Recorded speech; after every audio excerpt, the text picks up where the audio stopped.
Welcome to The Get Together. It's our show about the nuts and bolts, the meat and potatoes, the nitty and the gritty of community building. Ooh. I am your host, Bailey Richardson. Hey, Bailey. I'm a partner at People & Company and co-author of Get Together, How to Build a Community with Your People, which is now available on Amazon. Hey, everybody. I'm Kevin Nguyen, also a partner at People & Company, also a co-author of Get Together, now available on Amazon.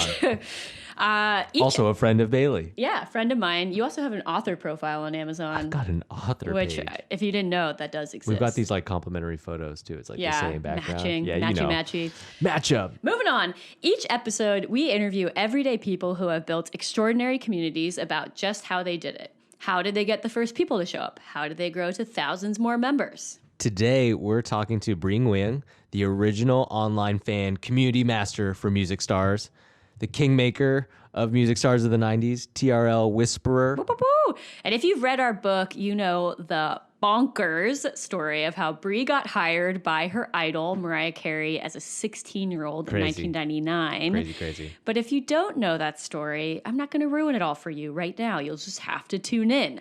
But you should know that this is like a 1 in a billion story. It's one of the best I've ever heard in my life, and you are in for a treat. Because this story is so great. A lot of this episode was just like story hour, where we sit quiet and listen and laugh while Bree shares her history with us.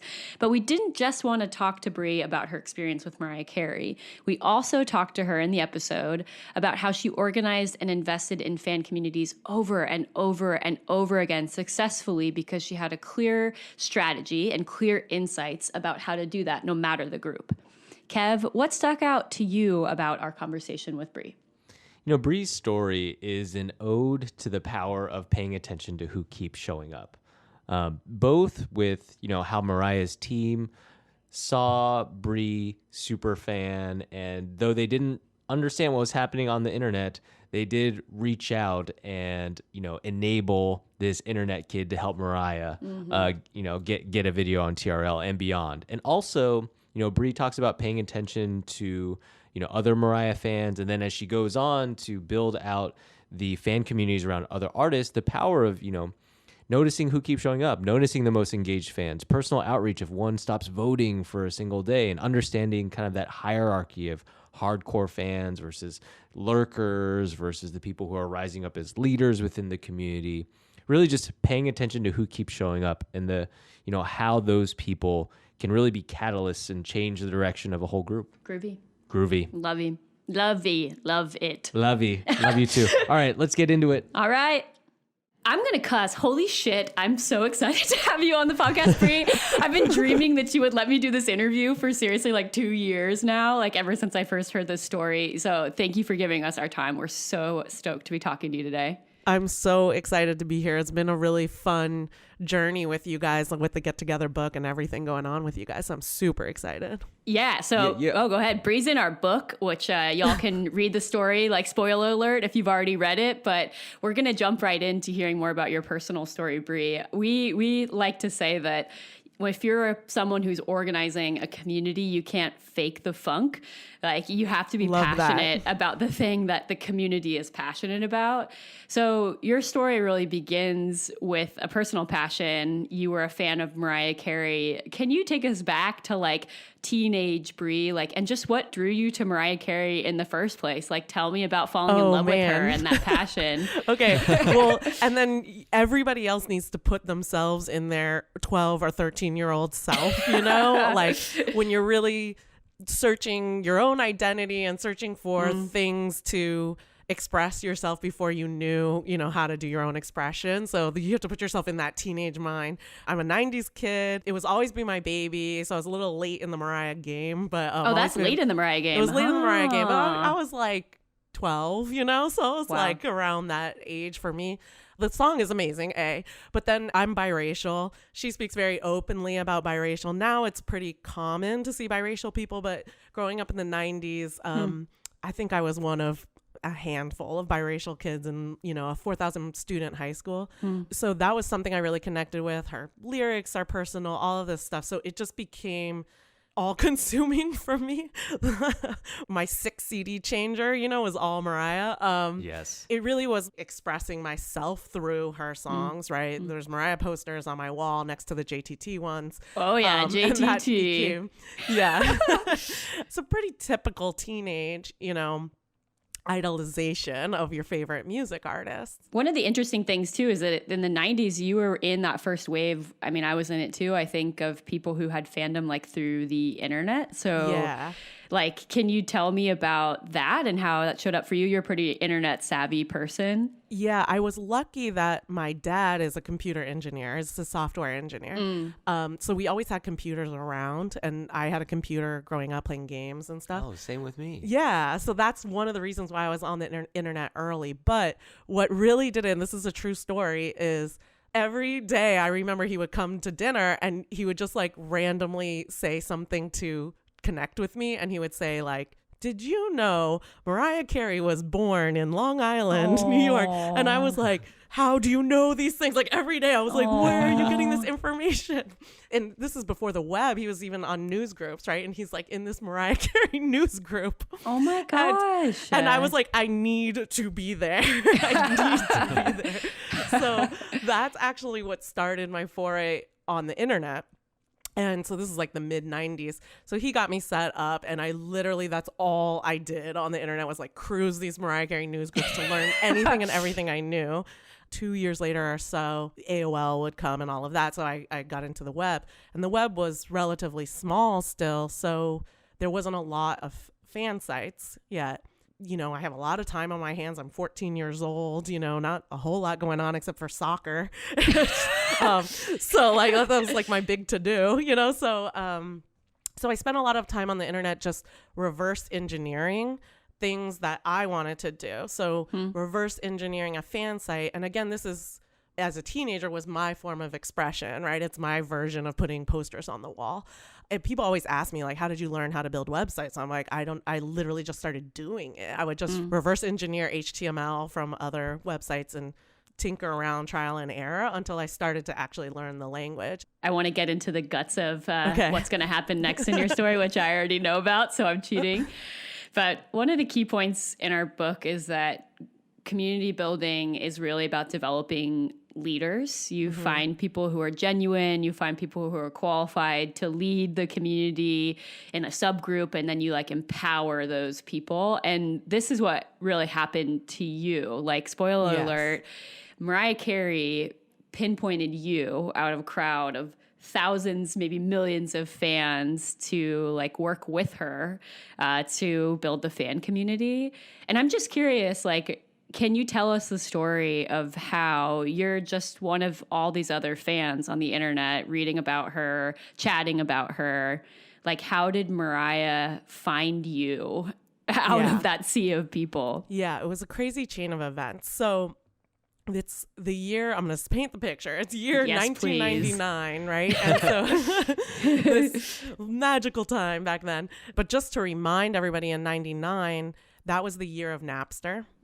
So the music industry was completely on edge about the internet. They were like, this evil thing. I hate the internet. I mean, artists were literally saying, I don't go on it, So it was kind of a tense time. It'd be another 2 years before Google even came, So just to like set the you got your internet history like firm. And I'm appreciating deep this. I was deep in it. So it's still another 2 years before 9/11, and it's still another 2 years in Mariah history before glitter. So she is, just to paint that picture, so she is still the biggest artist in the world. I mean, one can argue she's come back quite a bit now.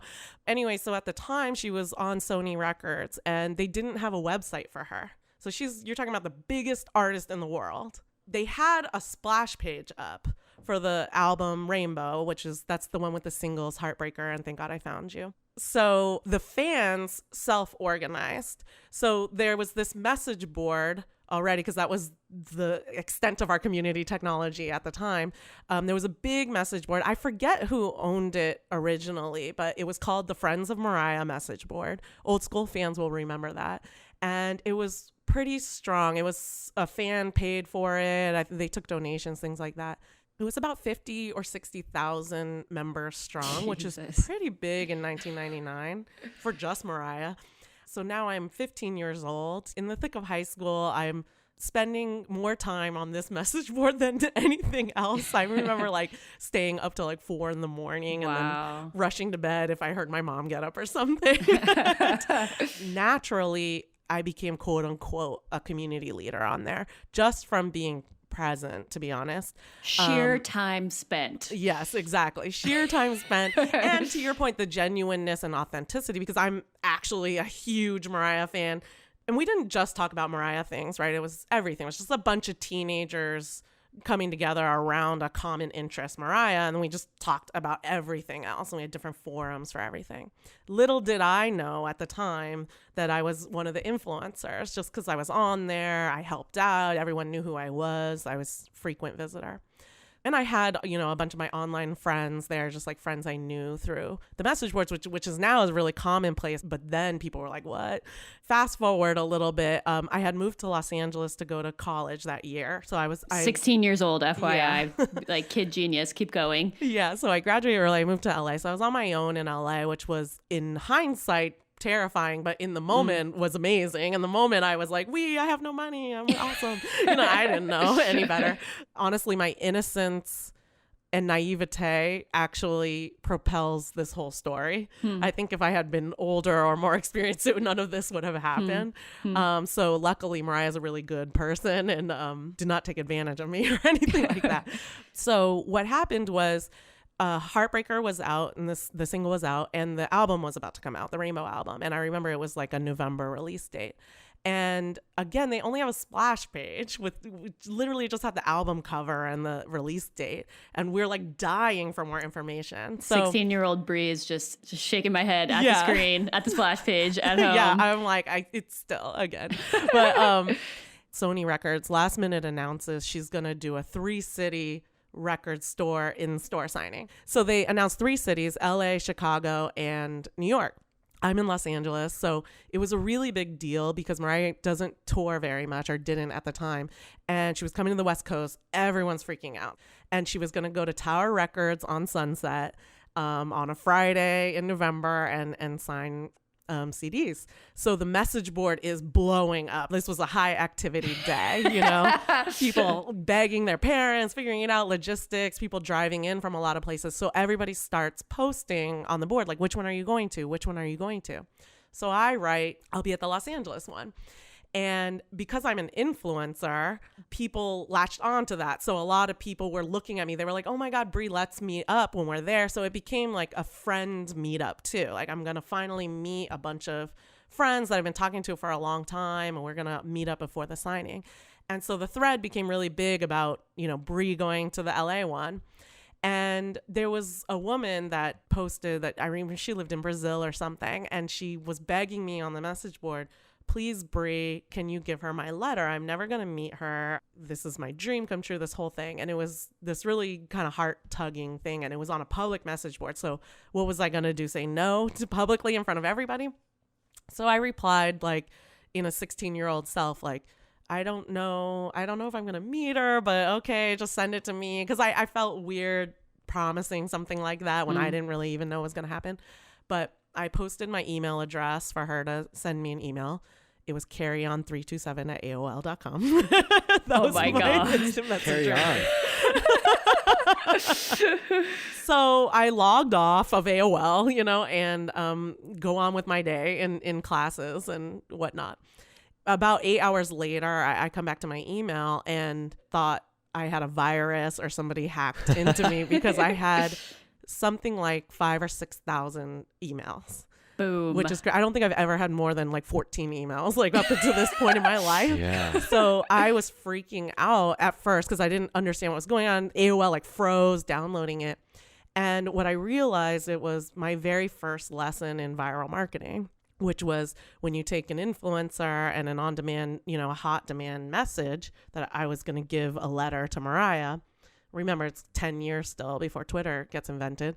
That spread like wildfire. So while I was at, history class, this message basically flew around the internet. So all the fan sites were posting. Oh my God. Bree said she would give this girl her letter. If you email her and ask her nicely, maybe she'll give Mariah your letter too. Wow. So I got all these emails that were begging me. They were like, please, I live in, wherever, France and Germany, all over the world. And just like that, you have a Rolodex of emails of all of Mariah's fans. Exactly. So I go on the message board, see everybody freaking out. And my 16-year-old self, I thought if I said no, that literally 5,000 people would come to my house and beat me up if I didn't give Mariah their letters. So I post on the message board. I'm like, whoa. And by the way, it's like 3 days before the in-store. So I go on the message board. I say, whoa. Okay, there's a lot of you. Okay, no promises. I'll put this together. Let's do it. If we're going to do this, let's do it right. Yeah, let's do it. So I turned it quickly into a thing. I turned it around of like, okay, email it to me like this. We'll put it together. We'll say we're making up the rainbow of the world or something like that. I said something like that. Yeah. And so I end up getting about 10,000 letters emailed to me. It's bonkers. And I sat there totally bonkers. Yeah, it was bonkers. That's so many people. And I sat there and copied and pasted them into Word one by one. Holy, that must have taken a long time. Wow, yeah, that Word doc. Forever. That Word doc was no joke. And I used the school computer to print them all out. Yeah, put your college into a small amount of debt. Exactly. Paper debt. I know. I feel like the statute of limitations has passed to like let LA City College know that I did this. But I printed it out. I remember it was the middle of the night before the in-store. And I was there with my friend and I print out this stack and it literally was about 2 inches thick of papers. Oh, and I 3-hole punched 10 pages at a time. Oh my God. And I'm looking at this and I'm telling my friend, I cannot bring this. Like now it seems commonplace, but at that time I was like, I cannot bring this. They're going to think I'm crazy. I cannot show up with this many letters. Nobody's ever done this before, right? You're like, it's my chance to meet Mariah and I'm going to look like a cray-cray. Yeah. Hi, my name is Bree. I wrote these 10,000 messages. Yeah, Please read each one. I love you. I was freaking out.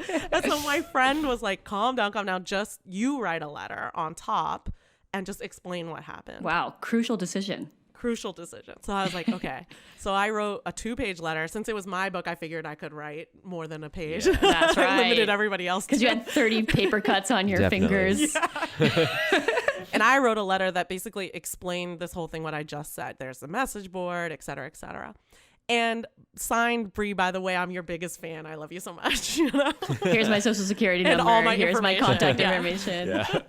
And my school schedule. No. And that's it. And then I go to the in-store with this binder and a 3-inch 3-ring binder. And if you look it up, I think there's videos of it on YouTube of the 1999 Tower Records Sunset in-store. They had to shut down Sunset Boulevard. Wow. There's about 10,000 people like flooding into the Oh streets. my God. I mean, there must be a handful of times, if that they've ever had to shut down Sunset Boulevard for a Wow. Tower Records in-store. So it was a really big deal. I was there all day waiting in line and meeting my friends and having a good time. I just didn't think about anything at all. Finally got to meet her later that night for about 30 seconds, if that. And then I always say, I am so glad Mariah doesn't actually remember me from that day because this is my starstruck moment. And for those that know my career, I've gone on to manage a lot of celebrities and big people. I used to lead public figures at Facebook, and still to this day, only Mariah Carey can get me starstruck. And so I'm full on crying, full on 15-year-old. She's sitting on a raised platform, and I give her my 8x10. And you puke all over her. Yeah. That I wanted her to sign. While she's signing my picture, I'm flipping the pages in the binder, and I'm like, I remember speaking very quickly, like, all the fans got together and then we all put these letters together. I was talking like that, like flipping all the pages. And Mariah's just, very professional and looking very nice. And she signs my thing and then she just holds my hand so I'll stop. I'll stop flipping the pages. And she just says to me, tell all the fans I said thank you, okay? I said, okay. And then I took my 8x10 and I left and could have died right there, happy in the parking lot. Like, everything's downhill from there is what I thought. So that really was it. I thought that was the end of the journey, that I delivered the letters. 10,000 people weren't going to come beat me up. I'm like, good, you know? And I was innocent, but I knew enough that I didn't think she was going to look at every single gift that was given to her, right? There's 10,000 people outside. So I just thought, okay, did my part, moved on. A couple days later, it started with a phone message. So I didn't have a cell phone. You needed a credit check back then to have a cell phone. You know, side note, when I used to tell the story used to make me sound so cool. Now when I retell the story, it just makes me sound like so old. Like back in the day when we didn't have cell phones. Whatever, we're on your wavelength, and anyone younger than us can't listen to this podcast, okay? Exactly. But so I came home one day and there's a message on my machine, and I just think it's my mom or something. So I press play, thinking no big deal. Lo and behold, it's Mariah freaking Carey. Because I did leave my phone number in there, of course. I freaked out. I think I hit my head on the ceiling. I jumped so high. And I mean, remember, this is my idol. I've idolized since ever. It's like the person that has given me my identity expression, like my first form of self-identity. And she's the biggest star in the world at this time. Yeah, she's the most popular singer, and still remains like one of the most popular singers of all time. And a time when people were not connecting with celebrities in this way. So I freaked out. At the same time, I go on the message board, and the message board is lit on fire, like there's a lot of posts going on. And what we realized was that website that was just a splash page, 2 links showed up below the album cover, and they didn't even name it right. I remember it just said wave 1, wave 2 or something like that. They didn't even name the hyperlinks. Untitled _ Yeah, exactly. Oh my gosh. Wave. And they were waves or real audio files, really weird audio files. And so you downloaded them, and it was Mariah. There was a voice recording of hers. What I think is she called a voicemail box, and you remember I used to email you the wave file, an old corporate. Then that's what I think happened. So she left 2 voicemails on her the splash website. Page. Yeah. The first wave file was addressed to me. Hey, it's Mariah. I'm sitting here exhausted after traveling all around the country, and I'm getting ready to go to the MTV Europe Awards. But I just wanted to say that I got a book from someone named Bree, and I don't want to mispronounce his last name, but he gave it to me at the in-store in LA the other day, and it's one of the most beautiful things I've ever gotten in my life, and I just want to thank everyone so much who wrote me in these letters, because I don't really adhere to the computer. Some of you may know I'm not really into the internet because there's some of the negative stuff on there, but the amount of beautiful, positive energy that I'm feeling from these letters is so inspiring, and it really is encouraging. And I really worked hard on this album, and I worked really hard for my fans. And I just want you all to know, especially everyone who wrote me in these letters, that I am reading them, and then I do appreciate you so much. And I'm sitting up here, I got a cold. I'm not feeling too well, but this is making me feel much better. And really, I can't tell you how much I love you, and I appreciate you, and you're keeping me going. So, thank you. Bye. That is a big shout out amongst your peers. Well, if you thought I was an influencer before, my influencer status shot way up then. And so the second voicemail was literally just to me, to thank me. One last thing. I just really wanted to thank Bree especially for coming up with this idea. Thank you for doing this. This is so great, and it's really lifting my spirits, and I just want to say that I appreciate you guys again so much. I know I'm repeating myself, but I'm tired. I haven't had much sleep, in fact, in months. But I'm just trying to keep going, and I want you to know that I'm really, really grateful for the support. Thank you so much. You make everything happen for me. Everything I have is because I have the best fans in the whole world. Okay. Bye. Wow. Yeah, so that was ridiculous. And so all the fans are freaking out. They're like, oh my God, she's reading my letter, and she's been in the business long enough that she's very connected to her community authentically. And so It was true back then too. So she was talking about specific letters and she was reading them and that kind of thing. Wow. Amazing. Mariah said she would call me back, so I didn't go to school or work for the next 5 days. I sat with my phone and I begged my uncle. I slept next to the phone. Yeah, and I begged my uncle to get me a cell phone, but she never called back, but that's okay. She kept leaving voicemails on her website. And those who know Mariah Carey history, she proceeded to do that for like the next 12 years or something. It's genius. I feel like people could keep doing that. It's genius. Yeah, like pre-Twitter, that was like the thing. She was doing it all through the 2000s, way before anybody else was. So then her manager ended up calling me. So it was a woman named Louise McNally at the time. And Louise called me and, you know, thank you so much, all these things. And I was just excited to have any kind of connection still, right? I'm just like some kid living in Long Beach. Yeah, let's remind everyone you're like 16 years old. Yeah, I'm 16 in Long Beach, pretty poor, putting myself through school, you know, supporting myself and kind of on my own and I don't know, just trying to go to school. I didn't know these were employable skills at the time. And so she started to ask me, after she thanked me, she started to ask me what I thought were questions that were second nature to me, but what I realized they were very important to them. And they were questions like, how do you know 10,000 people? What's a message board? How do you connect with these people? You know, there were these basic questions to me. So I was just explaining my interaction on the message board. I thought she was crazy. I thought like, what do you mean? How do you connect with 10,000? Right? Because I'm just this kid this is my reality. And what started to come out of this was that there was this show on MTV called Total Request Live, TRL. Carson Daly. Yep. Yes, Carson Daly TRL. years.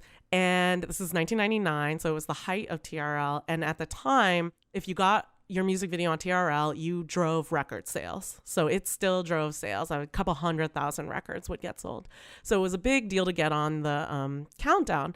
And they were telling me that they could not get Mariah on the countdown with Heartbreaker. And I remember, you know, I'm embellishing the story a little, but they were like, Mariah's a legend and we can't get her on the countdown because it's filled with these no names: Britney Spears, Backstreet Boys, NSYNC, Christina Aguilera. That was the year all those bands came out, who, by the way, all did have websites and message boards. And they started to ask, and they passed me around. I remember I talked to a guy at Sony Records. His name was Gary Fisher. I only remember that because, spoiler alert, much later in my career when I did actually become a record executive, I remember calling Gary and say like, hey, remember me? Guess what? I'm a director at Warner Brothers now. He was like, oh my God. Yeah. So Gary was the head of video promotion, which is a role that does not even exist anymore because they did not have internet marketing departments yet. And he, really nice guy, but he was like, can you get this video on TRL? Can you get 10,000 people to do something and vote for this video on TRL? Me being like, not knowing any better than to be confident in myself, just said like, yeah, why not? But at your maximum influencer appeal moment, it was like everyone wants to talk to Bree. Yeah, exactly. And to me, I really thought it would be easy. I'm like, yeah, let's do this. We all want her on TRL. All the fans want her on. Let's just do it. They just didn't have a coordinated message or a coordinated place at the time. So, or a presence. Like you have a presence on the platform. You have like an authentic relationships with all these people too, right? Oh yeah, exactly. These are my friends. Yeah, you know the network, you know like who's a part of it, like you had all that knowledge. Yeah, and at the time I didn't know it was marketing or anything. You know, in hindsight later I would extract those lessons, but at the time I was just following my passion, doing what I thought was supporting a person I loved. You know, Mariah, I only wanted good things for her, and it was fun and exciting. I get to do it with my quote unquote friends, you know. So I said, let's do this. And I still got to keep that connection, you know, with the team, with Mariah's team. So they literally handed over the keys to the website and just was like, do what you need to do. We don't know. Like, go. Wow. And I remember like explaining some things. Here's the GeoCities login. Just get in there. Yeah. I remember explaining things and they're like, I don't know. Just go for it. It's an act of trust though, right? Like it's pretty amazing. Like when you think about how protected these public figures are now, as far as I can tell. You know, like she's basically Beyonce, and Beyonce, there's like 300 layers between you and Beyonce. And like to be able to do anything that touches her image or like anything is like, so you couldn't just bomb in and do that. So I think it's pretty remarkable that they were like, yo, 16-year-old, do this, like go for it. Well, it also, and it was a double-edged sword because it also showed you how little they valued, you know, the reach of the internet. Yeah. They didn't understand the power. Yeah. But they did. And I remember they were like, tell us what you need. And I remember stressing and sweating for a week over asking for 100 autographs. So I was like, 100 autographs. And I was like having panic attacks about asking about it. And then I asked, and like literally 12 hours later, there was a FedEx overnight of like freshly signed autographs. God, amazing. I could tell because being the hardcore fan I was, I saw that the marker bleed was on the other side. So she was super fresh. Sorry, I remember this very clearly. went through the photo or whatever. Yeah, exactly. Anyway, so, you know, in summary, they gave me basically 2 goals. Like 1, get the video on TRL. And then 2, how many people does it take to get the video on TRL? They have no idea. They're like, is it 1,000? Is it 50,000? Do you have an idea? So I started with those 2 questions, those 2 goals. So I said, okay, I got to get people to vote and I have to count them. So I built a login area where you logged in so I could count you. You built like a pathway that people had to go through. Yeah, like a Mariah Carey portal. And then there was also a phone number. And so I had a place where you could log phone calls to, which just honor system at the time. But then I thought, okay, well, why would you log into the portal before instead of just going to MTV? So that's where the autographs came into play. And I built like a pyramid system, basically, a 1 through 10 prize system that was like, if you vote the most, you get 10 autographs. If you second most, you get a t-shirt, third most, and so on and so forth. And I just bring that up because that became the bread and butter of my TRL king making for like the next 10 years. Yeah, I basically became, spoiler alert, I became the person you called to get on TRL in the music industry that made my career in the industry. Yeah, but just to go a little deeper into that, you know, the first time we talked about this, again, just we keep setting the stage about the time and the era. Like today, everyone has such incredible access to celebrities. Like you log into your phone, you open Twitter, you open Instagram, you can know what Mariah Carey did in the last like 3 hours.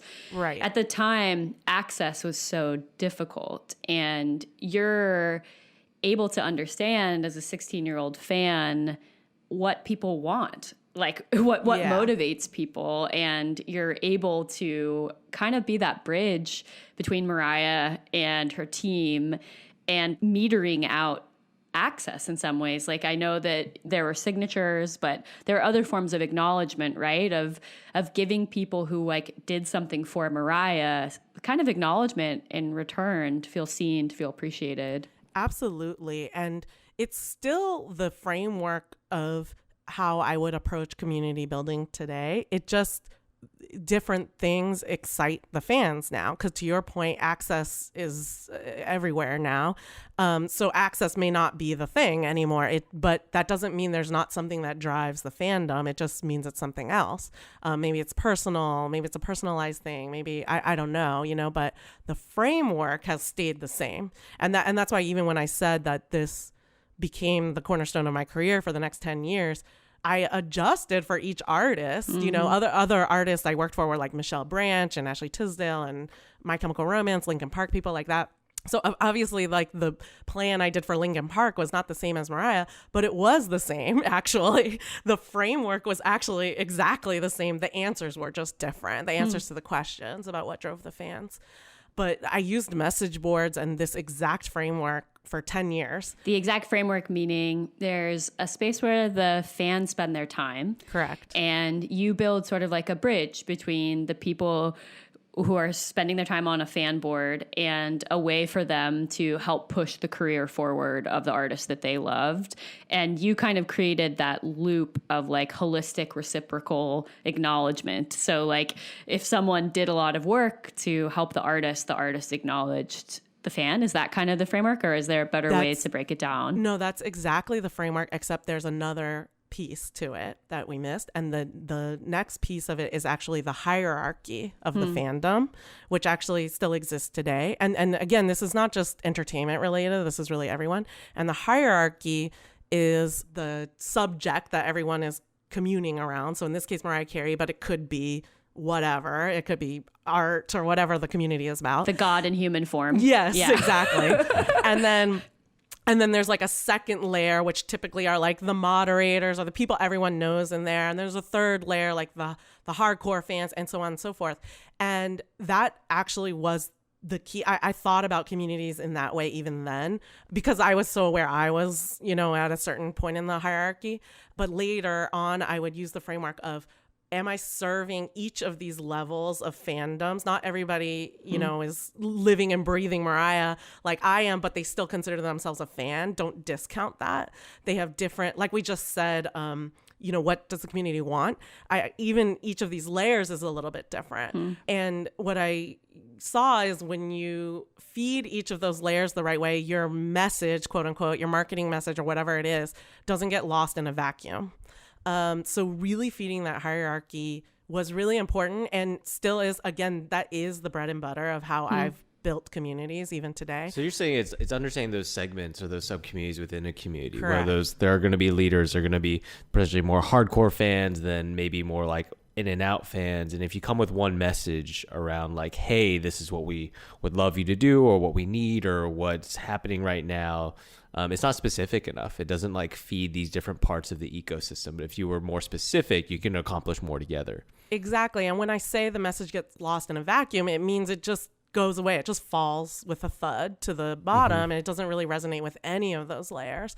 So when you're talking about regular marketing, maybe you could do that, a big branded marketing. But when you're talking about community building and community marketing, understanding that hierarchy or the different segments is crucial. And it's the same in every community. It's just, there's always the everyday chatters, there's the lurkers, but that they're really hardcore. There's different segments. What's different is that their needs may be different in every community, right? If it's an art community or a music community or whatever it is, it's, they might want tickets to a museum or whatever it is. And that's up to you, the marketer, to decide what are the needs of each of these segments so that my message doesn't fall flat. How did you realize that first? Right. Was there a moment when you delivered the wrong kind of message or the wrong connective tissue thread? Like, when was like the moment when you realized these groups are so different and I really have to think about them as an organizer in a different way? Not till later, when I was working professionally after Mariah. With Mariah, it was second nature because I was such a big fan, right? So I stayed true to those two goals: get the video on TRL, count the people. And I stress that because still to this day, when I meet with people about like, what are your goals? They still can't even clearly state that. And then you get lost and then you're doomed to fail even from the get-go. You need to have clear goals, even if it's phased, even if phase one is just build the community, fine, but you have to have a goal. So I stayed true to that because that was my only true north by myself in Long Beach, and then two, really simple. I was like, I'm the hugest Mariah fan. What do I want to see? Yep. So that made it quote unquote easy for me in the Mariah one. To imagine the motivations, because you innately had them. Correct. Later, when I did this, for real professionally, and even now, I immerse myself in whatever it is I'm working on. People always argue with me too. Well, that's Mariah Carey, the biggest artist in the world. Well, I'll tell you, I'm a consultant now, right? And I'm working on a big project for an insurance company. So I'm deep in insurance land right now because I don't know how to. That's just my process. I'm I don't know how to deliver the right message to the community unless I understand the community. So I'm what do I want to see? What's missing? What's not? So again, it's the same template. It's just different needs, right? For the community. So with Mariah, that's what I say to my true north of the goals. And then I used myself. I was okay, what would I want to see?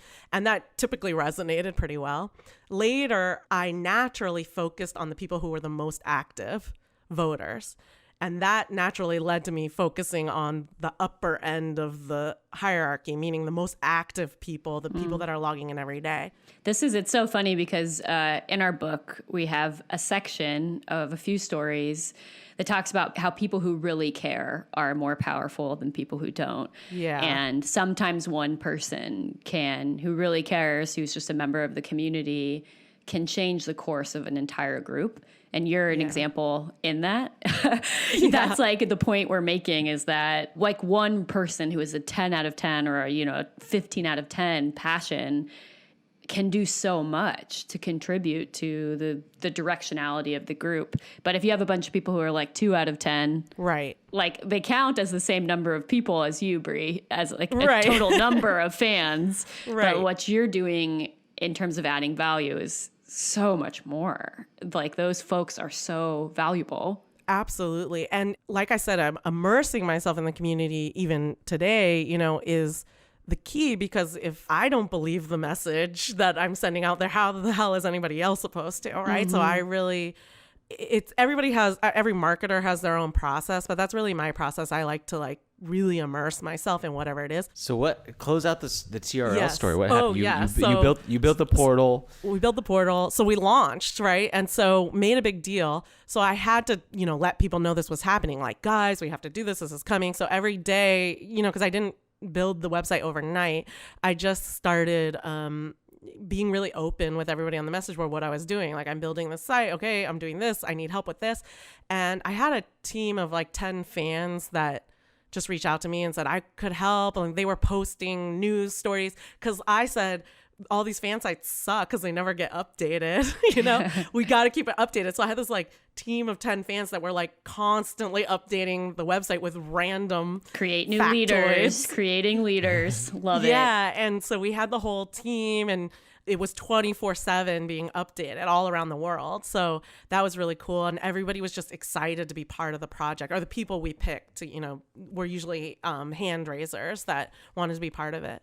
We focused on a Friday because that gave us 2 extra days to vote on a TRL. So we called it Attack TRL. And I just bring that up because, again, I used that for the next 10 years. It worked for 10 years. And then... so you could accumulate more votes over the weekend so that by Monday she'd then get on TRL. Correct. We had more time to vote.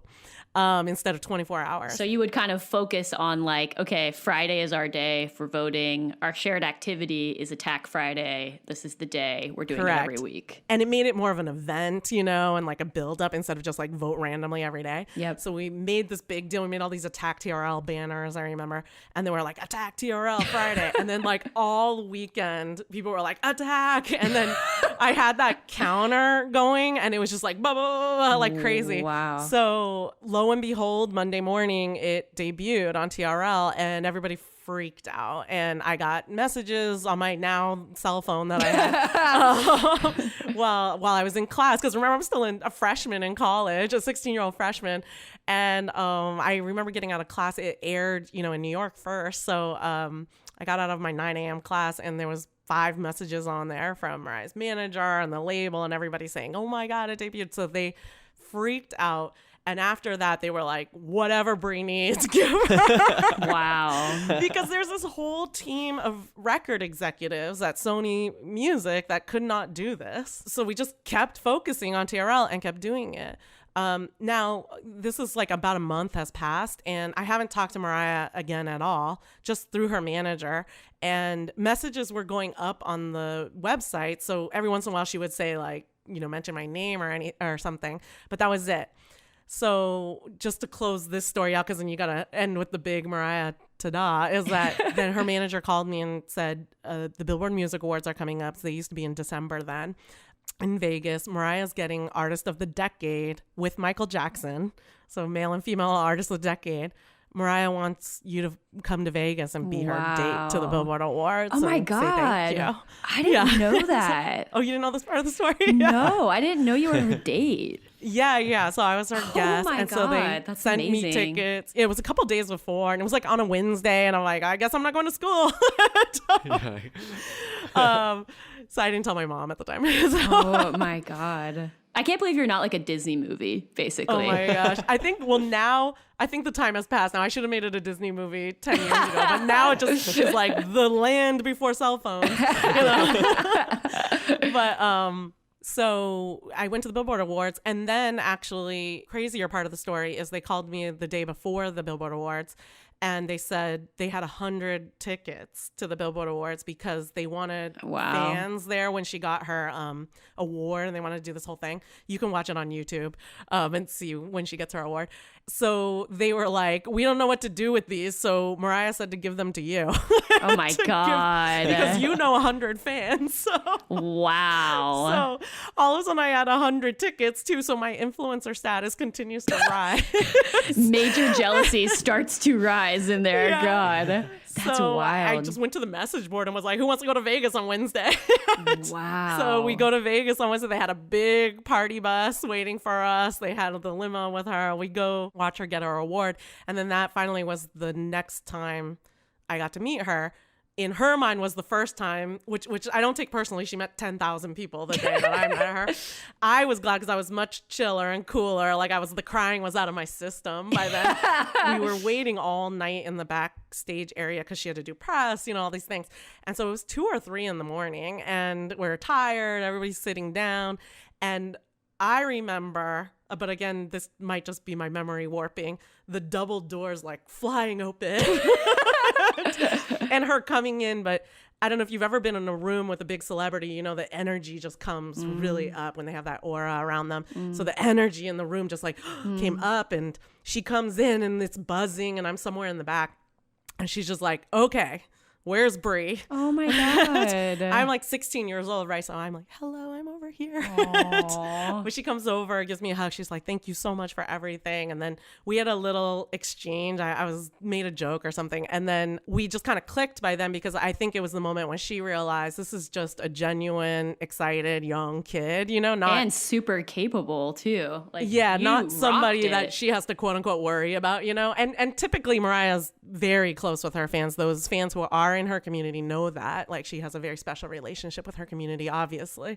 And so we just kind of clicked then and had a normal conversation. And then she went around and signed autographs for everybody, and signed autographs for me and took pictures. She spent, a lot of time with us. So it was really cool. And the rest was kind of history. So I kept doing that for a little while and getting her videos on TRL until Mariah Carey history land is then Glitter came out, and 9/11 and some other things. But by then I had made enough noise in the music industry, because it was out of place that Mariah was on the countdown. It was in the middle of NSYNC and Backstreet Boys, that a rep for NSYNC called me and was like, are you the one doing this Mariah stuff? I'm like, yeah.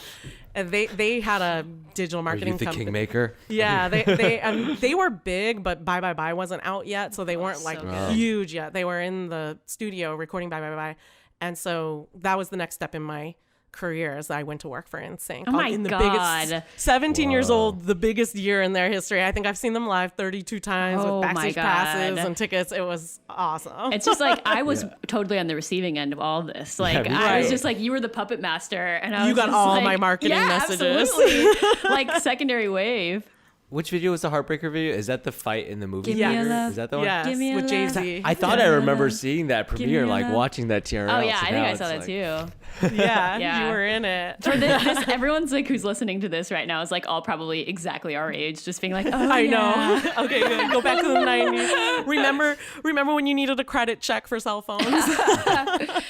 So you went on to work with a number of artists around developing these fan communities and helping things happen, such as like get on TRL.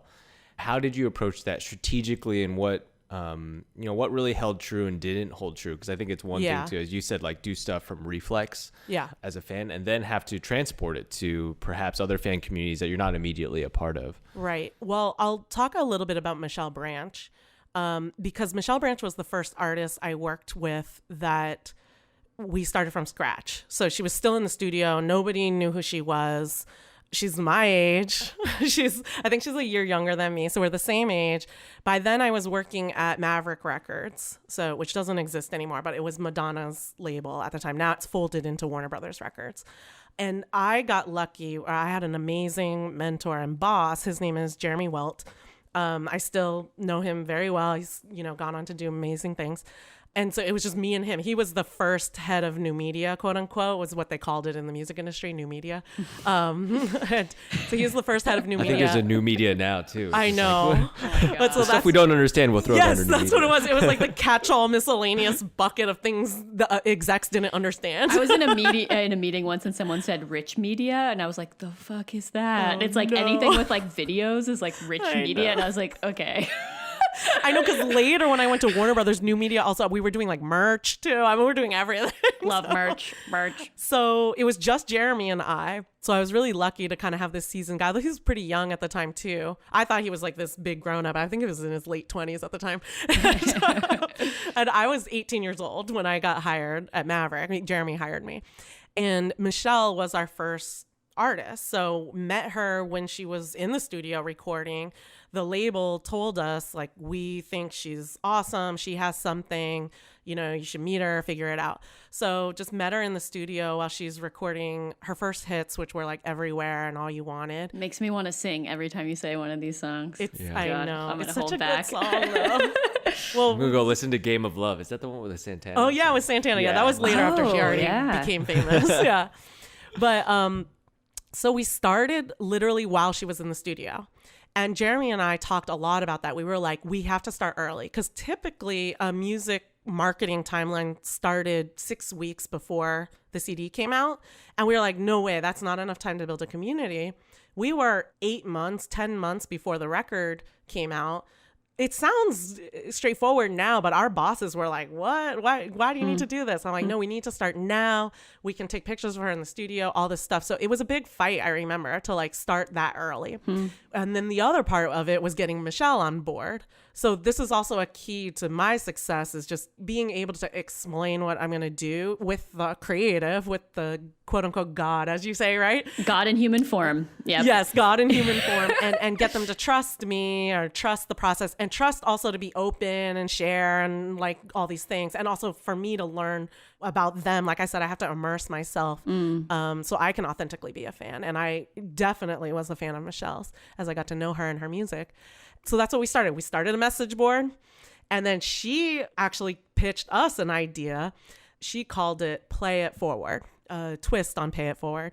And she was talking about, what if that was our message to these fans? And again, I'm going to paint a picture and date myself again, but there were no girls with guitars at the time in the music industry, not in pop at least. And so it was a big deal that she played guitar. She was kind of the rocker pop chick, which was a totally new look. It'd be another 2 years before Avril Lavigne came out. So Michelle really paved the way. And I don't think she gets enough credit for that in music industry history, because it was a grind for her. She was not an overnight success. It took us about a year of grinding before she quote unquote broke, which was like before we were like, she made it. And so we started with a message board. She wrote us a first paragraph. So it was cool that she was in it. Remember, she's about my age, so we were kind of on the same wavelength. And she wrote a paragraph, which I could probably find on the internet somewhere, about Play It Forward, about what it meant to her, about sharing music, things like that. And that gave me enough as a marketer to then build upon her message. Because again, I want to be authentic, right? And be an authentic carrier of the God in human forms message. That's what we started building around. Girls with guitars, and this idea of playing music forward. And that was kind of her vibe too, which was like, she was very supportive of other artists she met. She always wanted to recommend other artists, things like that. So we just took that and threw fire on that and like made that our themes of our community. And that's how we attracted our first quote unquote fans, was typically fans of these other artists that she liked and she would talk about. And then me and Jeremy would be on the message boards, and we actually made ourselves part of the quote unquote hierarchy. So like we were the day-to-day moderators, the like channels to Michelle's, if you will, so that we could be on every day, because Michelle would only drop in once a month because she's busy recording an album and doing all the other things she has to do. And that's how we built the first fans. as we ramped up to TRL, everything was still around TRL. As we ramped up to it, we made a portal. We did all the same things and called it Play It Forward, which was the first time we were able to name a community like that. Like Mariah has her Lamely, right? But like Michelle's was Play It Forward. And it was the same thing. I could count you when you logged in, doing different activities. I was at Maverick now, so we had a little bit of money to actually hire an engineer. So you got points for doing other things. So you got these points, basically. And there was a time where we literally printed out like a list of all the community members with their points every day. So there were these, and we taped all the papers together. So it'd be like a big line of 10 papers, like a chart, and tape it to the wall every day. And then I would chart with a marker in Jeremy's wall, like, okay, Nicole logged in 3 days in a week, and then she didn't log in this day, and she's not voting. What's going on? Is she retention? Okay? Like, where'd she go? Yeah, exactly. Or I could see somebody climbing, or now I have Excel and can actually do this, but we were doing it with markers then. Wow. And I got to know the community that way. And I personally reached out to everybody, the top 200 people, and got to know them. And actually, I use the name Nicole because Nicole's actually one of my best friends to this day. She actually went to the World Cup with me. We went to France. And she's one of my best friends. So that's how genuine, like, even my job was, in the community. That's how we did it. So the hierarchy was really important to that too, and understanding what people needed. The difference was the time period. So with Mariah, it happened really fast within a month or two because she already had all this she had momentum, fame, hand raisers. Yeah. Exactly. So it just happened fast. It's the same with Michelle Branch. It's just on a longer timeline. So it took like 6 to 8 months. And again, if you gave me like toilet paper to market tomorrow, I would follow the same framework. It just might, the time might be different. And the skill in your experience comes from identifying, am I on the right timeline? Is this right? Is this the appropriate time? It's okay if it's taking this long. It's supposed to, whatever it is. And I think sometimes people might freak out if they're like, it's not happening as fast as Mariah Carey, or it's never going to happen. I'm like, no, it will. You just kind of have to look for the signs. Are things sparking? And you guys use, that metaphor a lot. And we had enough sparks happening. It was just kind of slow and steady, consistent, Is there any time when you feel like you've tried to cultivate this kind of enthusiasm and it hasn't worked? And why do you think it didn't work? Are there any factors that would keep you from like taking a job or like signing up for kind of doing this work for a type of celebrity or a type of product? Like what does it need to have in order for this strategy to work? Yeah, absolutely. First and foremost, the product has to be good. So in this case, the music or whatever it is. And I think sometimes people are like, if you just do a lot of marketing on it, it'll be good. But sometimes the product itself is not great and you just have to take the sign. So I won't mention the name, but there was an artist I worked on at Warner Brothers as well. We thought it was good, but and we were doing all this stuff and we just could not get the momentum. But in old school entertainment industry days, I was getting yelled at a lot in meetings about like, why aren't you getting traction? And I remember being really frustrated and telling my boss, Jeremy, I just don't think the music is there. Like people are just not responding to the song. And that's the signal we're getting, no matter how many funny videos we do or whatever we were doing. That's the response we're getting, is that the song's not that exciting.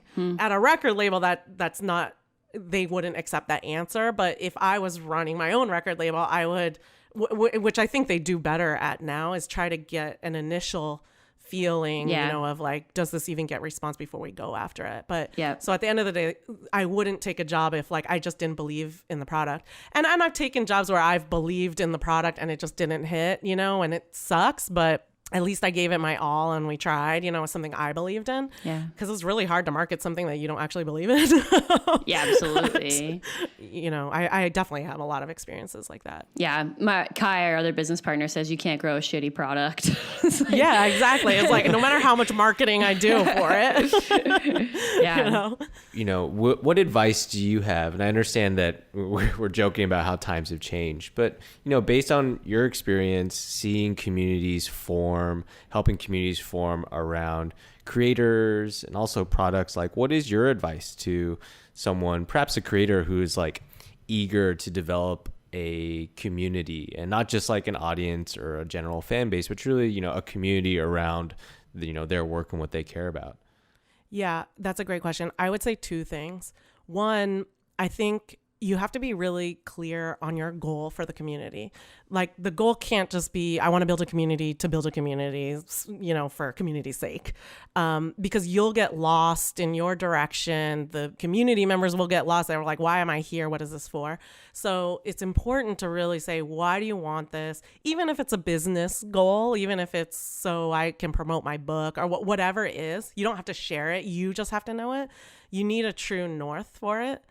And by the way, the goal might not be a business goal. The goal might just be, I want a place where I can share these deeper, you know, thoughts or whatever it is. But it needs to be articulated well enough that you can say it to somebody else, but that more importantly, you can repeat it to yourself over and over and over, because you will get lost in the noise and you need that true north. That's how every marketing campaign, including community building campaign, falls off the tracks, is when you lose sight of a goal.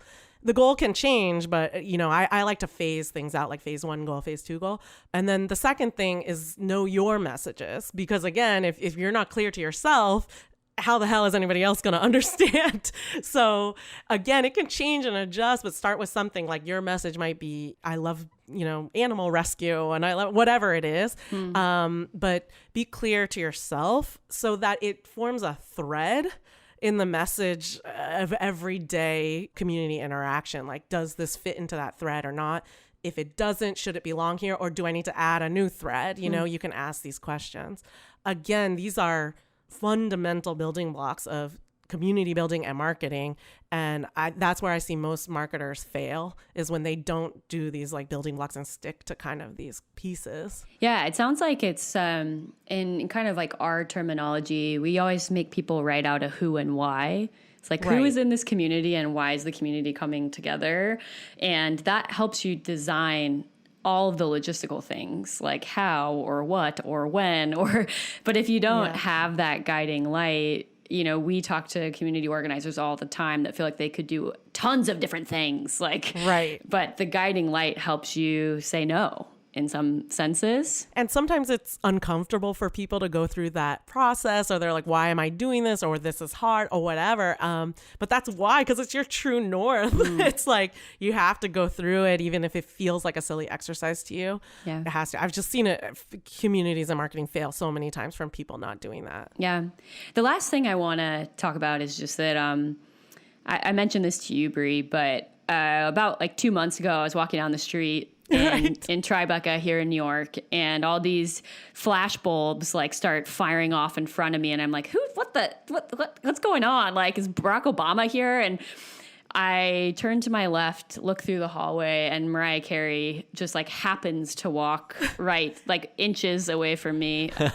And was it like a day after Get Together released or something? Or it was like literally it was crazy. The book. We were filming the trailer, I think, actually, for the book. And you're like, to me, a very significant story in the book. Mariah Carey is a significant story in the book. And I look to my left, and she's standing within feet of me, glasses on, like trying to get into the limo. And I'm just feeling really like chuffed, and just turned to her and I'm like, Mariah, what's up? I was like, I just released a book and Bree Nguyen's story is in it. And she's like, at first not really paying me, you know, any mind. And she walks past me, and when I say your name, she turns over her shoulder. It's like the world stops for a second. She looks me in the eyes and says, I love Bree. And then gets in the car and keeps going. And I just want to ask you, like, I mean, what a crazy story. Like, what a crazy experience. Like, when you look back on it now, when you look back on this trajectory and everything that happened, like, what does it mean to you? What does it feel like for you? Like, yeah. A few things. One, definitely being genuine. And these are now my personal life philosophies. But when I look back on that time, I really was just this genuine, overexcited little kid. I didn't know any better to be anything else. So I try to be true to that. And I think you guys, know me pretty well too. I'm a pretty genuine, open person. And over time, I've noticed that's usually what people connect with anyway. And, I work with celebrities now and I work in partnerships. Typically, all those relationships are pretty genuine. I just don't know how to be anything else. So I carry that on in my philosophy. Two, I'm so freaking lucky that I met my hero and she exceeded my expectations. She's a great person, no matter what anybody wants to say about her, she's a really good person. And she definitely loves her fans. That is genuine. And that connection, and her whole life is her career. And so she genuinely has that connection with her fans. You're talking about a 30-year career now. Not that many people can say that. We'll see if Taylor Swift is still around in 20 years, Oh, zing. Sorry. Oh, heat. Sorry. Heat. And then, but Mariah helped me quite a bit. Then when I went years later, went to go work at Facebook, and she helped me at Facebook quite a bit, doing a lot with Instagram and Facebook Live. And so it's just funny when things come full circle. I mentioned some of those names where like later when I became an executive at Warner Brothers, I called some of those people that I worked with when I was a teenager, who I remember being very nice to me, because I remember getting made fun of a lot when I was a teenager, crazy Mariah girl, or like you're the internet girl or whatever. Crazy to think like what happens in 10 years, like where the people you're going to run into, everything comes full circle. I think that's how Mariah lives her life. She's genuinely a pretty good person, but that's how I like to live my life too. You just never know with people. Be kind, and especially in your career, that intern's going to be your boss one day. Totally. Jeremy used to say that to me he was the vice president at the time. He used to always say like, I'm going to be working for you one day. And now we're really good friends and, all this stuff. So that's a big lesson too. You just never know what's going to come around or who's going to come around. Yeah. Right? And I think in serving a community, like, there's a lot of times when, because I've been like an orchestrator of the community, you might start to think like, just who's this really passionate person out there in the crowd? Right. But those people, you have no idea who they are, or like what their life's going to be like, or what they're like got behind their curtain, and it's one of the fun things is like to bump into people who are just so many different lives and can bring you and vice versa so much. I feel like sometimes people get scared of meeting really passionate people. They're always, they're kind of judgy, or like, what is it? I know I was judged, for just being a Mariah Carey, for a teenager, a Mariah Carey fan, right? Which I think is pretty normal. Because like, think about, every teenager that had a favorite band. As I get older, I see it more and more with, older people. Like we forget what it was like to be a teenager. And it's something I really don't want to forget, to understand not just kids, but every walk of life. Like this is it's a form of expression. These are stages you go through in life. Everybody goes through, and to like really empathize and like put yourself in that shoes. Like everybody just has different outlets and different forms of expression, and trying to understand that so you can work with that and foster these positive things. More than that, honestly, I feel like we get to meet a lot of people who are these people who are super into something. They're so happy. Like they're such happy people, they wake up in the morning, like excited to go somewhere or to learn something or to do something. And there's like this self-initiated energy that like isn't about money, isn't about fame. It's just like they have a passion point. And like my favorite thing about doing this work is to be near people like that. Like they're just the happiest feed off the people. energy. Yeah, absolutely. Absolutely. Yeah, I agree. And like, God, I would love to love things that much, or as much as I love Mariah, I love all the things. To me is incredible. And if you're going to be a good community builder or even community marketer, you have to immerse yourself and like understand that. Awesome. It's a great spot to end. Sweet Bree. Thank you so much. This was so fun. I know. We appreciate you. All right. We'll talk to you soon. If you want to connect with Bree, you can find her on Twitter at BREENGUYEN.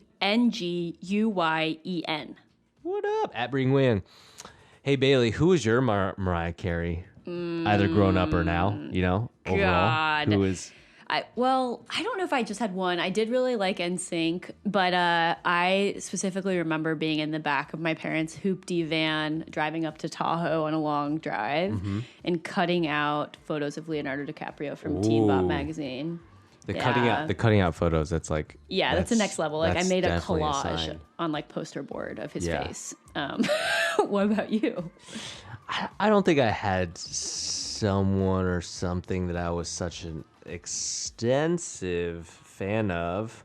I don't think so. I mean, I listen to a lot of Jamiroquai, so maybe Oh, that would really? be pretty special. Yeah, Interesting. my brother had this way of introducing me to music of many types. It was like, I just remember seeing his albums. It was like, Crazy Sexy Cool, Yeah. Jamiroquai, Daft Punk, Spice World.